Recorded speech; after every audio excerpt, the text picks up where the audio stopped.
Madame le maire, chers collègues, la délibération nous invite à valider le rapport d'activité du concessionnaire pour la gestion de 2 parcs de stationnement qui appartiennent à la ville de Lille, Grand Place et Vieux-Lille, qui appellent quelques étonnements. On pourra d'abord s'étonner de ce fait, puisque la compétence de la gestion des parcs de stationnement est métropolitaine depuis 1968 et que les contrats ont été signés par la ville en 88 et 94. On pourra ensuite s'étonner de la longueur des contrats, qui portent sur une durée de 50 ans, puisqu'ils durent respectivement jusqu'en 2049 et 2054, alors que la loi Sapin, entrée en vigueur en 1993, limite cette durée à 20 ans. Le but de ce type de contrat est de faire prendre en charge l'investissement du parc par un promoteur privé, en lui garantissant une durée d'exploitation lui permettant un retour raisonnable sur investissement, tout en reversant une partie des revenus à la ville.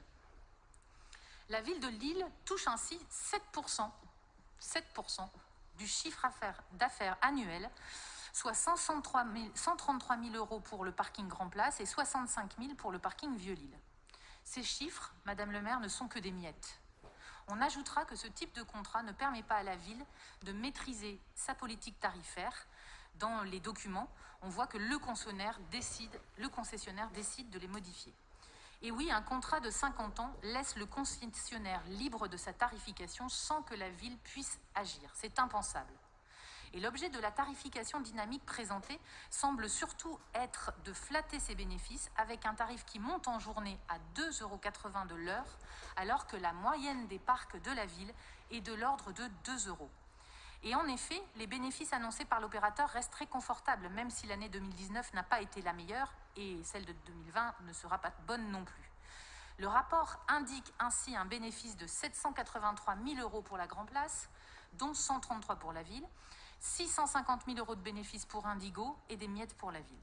Pour le Vieux-Lille, les chiffres, 377 000 euros de bénéfices, dont 65 000 pour la ville, 310 000 pour Indigo. Au total des 2 parkings, le concessionnaire garde 83% du bénéfice, soit 1 million d'euros par an, et la ville se contente de 17%, soit 200 000 euros. Alors je vais arrêter là avec les chiffres. Autant vous dire que, vu les sommes en jeu, les parkings Grand Place et Vieux-Lille ont déjà été payés plusieurs fois chacun, quoi qu'on en dise et quoi que disent les contrats. Et cet argent n'est pas allé dans la poche des Lillois pour financer les projets.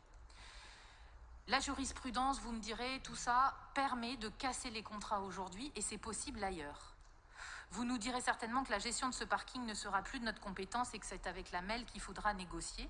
Nous pensons qu'étant donné que vous êtes dans la majorité métropolitaine, il sera sans doute pour vous plus simple de renégocier un transfert des parkings avantageux pour la ville de Lille avec la MEL que de renégocier un contrat avec Indico ou tout gestionnaire privé.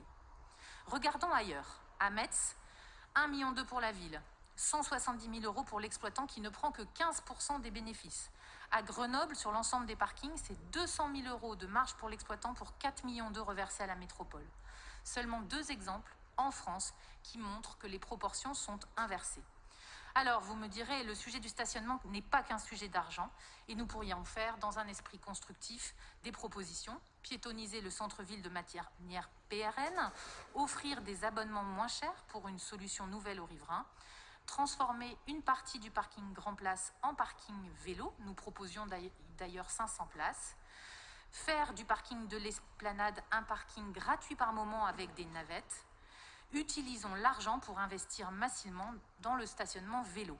C'est pour l'ensemble de ces raisons que nous décidons de nous abstenir pour le vote de ce rapport qui, en soi, n'est qu'un révélateur des erreurs de la ville, en vous demandant d'agir au plus vite pour retrouver une maîtrise des bénéfices des parkings lillois.